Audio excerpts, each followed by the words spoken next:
اعوذ باللہ من الشیطان الرجیم بسم اللہ الرحمن الرحیم۔ برادران عزیز، آج کی ہماری یہ نشست پچھلی 11 نشستوں کا تسلسل ہے، جس میں ہم نے شرعی احکام قرآن اور حدیث کی روشنی میں آپ کے سامنے سوال و جواب کی شکل میں پیش کیے۔ انشاءاللہ آج کی اس نشست میں بھی شرعی احکام سوال و جواب کی شکل میں آپ کے سامنے پیش کیے جائیں گے۔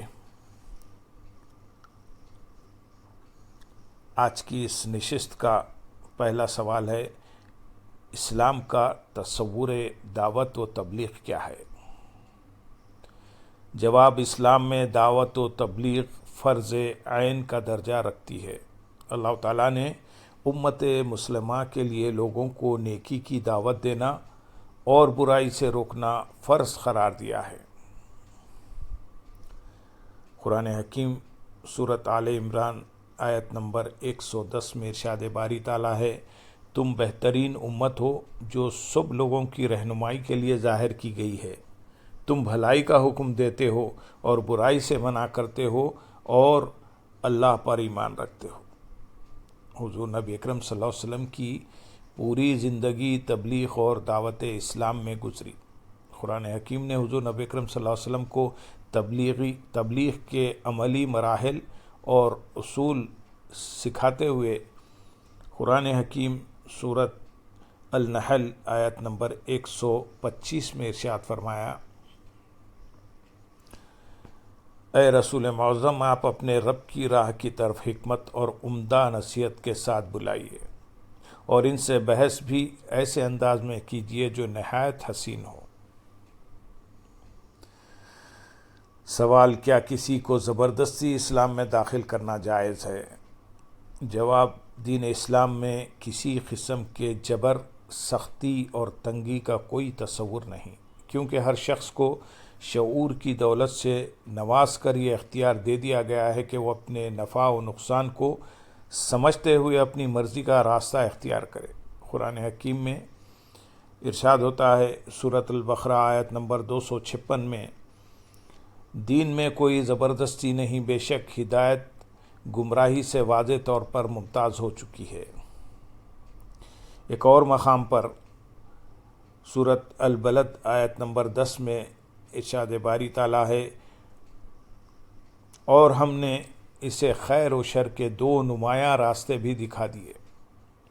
اللہ تعالیٰ نے انسان کو اپنی زندگی کا راستہ منتخب کرنے کے لیے واضح رہنمائی عطا کر دی ہے، لہذا کسی کو حق حاصل نہیں کہ وہ جبر و زیادتی سے اپنا راستہ اور طریق زندگی دوسروں پر ٹھونسنے کی کوشش کرے۔ ہاں، البتہ حکمت، تبلیغ اور تلقین سے کسی کو قائل کر لیا جائے تو کوئی مضائقہ نہیں۔ سوال: اگر کوئی کافر جنگ میں خوف کی وجہ سے کلمہ پڑھ لے تو اس کے بارے میں کیا حکم ہے؟ جواب: اگر کوئی کافر جنگ کے دوران موت کے خوف کی وجہ سے کلمہ پڑھ لے تو اس کا حکم یہ ہے کہ اسے قتل نہ کیا جائے، کیونکہ اسلام جنگ و جدال کا نہیں بلکہ امن و اصلاح کا دین ہے۔ احادیث میں تو یہاں تک تاکید ملتی ہے کہ اگر کوئی کافر سر پر لٹکتی تلوار دیکھ کر اسلام قبول کر لے تو اس کے قتل سے ہاتھ روک لینا ضروری ہے۔ ایک مرتبہ ایک صحابی ایک کافر کو قتل کرنے ہی والے تھے کہ اس نے کلمہ طیبہ پڑھ لیا، مگر صحابی نے اس کے کلمے کی پرواہ نہ کی اور اسے قتل کر دیا۔ حضور نبی اکرم صلی اللہ علیہ وسلم کو جب اس واقعے کا علم ہوا تو آپ صلی اللہ علیہ وسلم نے سخت الفاظ میں اس قتل کی مذمت کی اور صحابی کے اس قول پر کہ اس کافر نے محض جان بچانے کے لیے کلمہ پڑھا تھا، آپ صلی اللہ علیہ وسلم نے ارشاد فرمایا، تم نے اس کا دل چیر کر کیوں نہیں دیکھا؟ آپ صلی اللہ علیہ وسلم پھر اس مقتول کے ورثاء کو پوری دیت ادا کرنے کا حکم فرمایا۔ سوال: اسلام قبول کرنے والے شخص کے قبول اسلام سے پہلے کے اعمال کے متعلق کیا حکم ہے؟ جواب: جو شخص کفر و شرک چھوڑ کر اسلام قبول کر لے تو اس کے حالت کفر میں سرزد ہونے والے تمام گناہ معاف کر دیے جاتے ہیں۔ علامہ یحییٰ بن شرف نووی شرح صحیح مسلم میں لکھتے ہیں، قرآن مجید اور احادیث صحیحہ سے ثابت ہے کہ جو شخص مسلمان ہو گیا اس کے لیے زمانہ کفر کے تمام گناہ معاف کر دیے جاتے ہیں۔ اس کی وضاحت اس حدیث مبارک سے بھی ہوتی ہے کہ حضور نبی اکرم صلی اللہ علیہ وسلم نے حضرت عمرو بن العاص رضی اللہ تعالیٰ عنہ سے فرمایا، اے عمرو، کیا تم نہیں جانتے کہ اسلام پچھلے تمام گناہ مٹا دیتا ہے؟ حضرت عبداللہ بن عباس رضی اللہ تعالیٰ عنہ بیان کرتے ہیں کہ مشرکین میں سے بعض لوگ کثرت سے بدکاری و شراب نوشی اور دیگر کبیرہ گناہوں میں ملوث تھے۔ وہ رسول اللہ صلی اللہ علیہ وسلم کی خدمت میں حاضر ہوئے اور کہنے لگے، آپ ہمیں جس دین کی دعوت دیتے ہیں وہ بہترین دین ہے، لیکن کیا اسلام قبول کرنے سے پہلے ہمارے سابقہ گناہوں کا کفارہ ہو جائے گا؟ اس موقع پر یہ آیت کریمہ نازل ہوئی، سورۃ الزمر آیت نمبر 53۔ اللہ تعالیٰ ارشاد فرماتے ہیں، آپ فرما دیجیے، اے میرے بندو، اے میرے وہ بندو جنہوں نے اپنی جانوں پر زیادتی کر لی ہے، تم اللہ کی رحمت سے مایوس نہ ہونا، بے شک اللہ سارے گناہ معاف فرما دیتا ہے، وہ یقیناً بڑا بخشنے والا، بہت رحم فرمانے والا ہے۔ اس حدیث میں صراحت کے ساتھ قبول اسلام سے پہلے کیے گئے برے اعمال کی معافی کا ذکر ملتا ہے۔ اسی طرح ایک حدیث شریف حالت کفر میں کیے گئے نیک اعمال کی وضاحت یوں کرتی ہے۔ حضرت حکیم بن حزام رضی اللہ تعالیٰ عنہ بیان کرتے ہیں کہ انہوں نے حضور نبی اکرم صلی اللہ علیہ وسلم کی بارگاہ میں عرض کیا، کیا مجھے ان نیکیوں پر اجر ملے گا جو میں نے زمانہ جاہلیت میں کی تھی؟ رسول اللہ صلی اللہ علیہ وسلم نے فرمایا، زمانہ جاہلیت میں جن نیکیوں کی تم نے عادت ڈالی تھی وہ عادت اسلام میں بھی باقی رہے گی۔ ایک اور حدیث شریف میں ہے کہ حضرت حکیم بن حزام رضی اللہ تعالیٰ عنہ کے اسی سوال پر حضور نبی اکرم صلی اللہ علیہ وسلم نے فرمایا، سابقہ نیکیوں ہی کی بدولت تم کو اسلام قبول کرنے کی توفیق نصیب ہوئی ہے۔ ان تمام دلائل سے یہ ثابت ہوتا ہے کہ جو شخص ظاہراً اور باطناً مسلمان ہو گیا، اس کے زمانے کفر کے برے کاموں پر مواخذہ نہیں ہوگا، اور سابقہ نیک کاموں کی بدولت وہ آئندہ زندگی میں بھی اچھے اعمال جاری رکھے گا۔ سوال، اسلام کردار کے زور سے پھیلا ہے یا تلوار کے زور سے؟ جواب، اسلام امن اور سلامتی کا دین ہے، یہ کردار سے پھیلا ہے، تلوار کے زور سے نہیں۔ حضور نبی اکرم صلی اللہ علیہ وسلم نے کفار و مشرکین کو ایمان کی دعوت دیتے ہوئے اپنے کردار کو پیش کیا تھا۔ قرآن حکیم میں ہے، سورۃ یونس آیت نمبر 16 میں، بے شک میں اس قرآن کے اترنے سے قبل بھی تمہارے اندر عمر کا ایک حصہ بسر کر چکا ہوں، سو کیا تم عقل نہیں رکھتے؟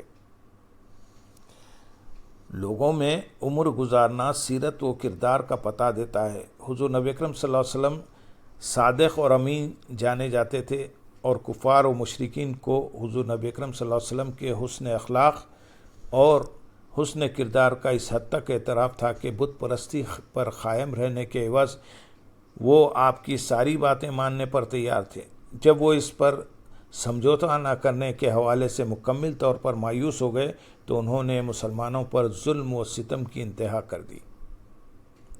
حضور نبی اکرم صلی اللہ علیہ وسلم کی بارگاہ میں مسلمان حاضر ہوتے تو کوئی زخمی حالت میں ہوتا، کسی کو کوڑوں سے مارا گیا ہوتا تو کسی کو تپتی ریت پر گھسیٹا گیا ہوتا۔ یہ دردناک صورتحال دیکھ کر حضور نبی اکرم صلی اللہ علیہ وسلم صحابہ کو صبر کی تلقین فرماتے۔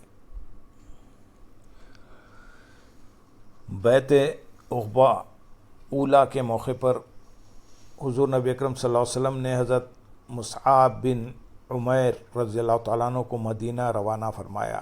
ان کی دعوت اس قدر پر اثر ثابت ہوئی کہ اگلے سال حضرت مصعب رضی اللہ تعالیٰ عنہ 75 مسلمانوں کو بیعت عقبہ ثانیہ کے لیے مکہ لے کر آئے۔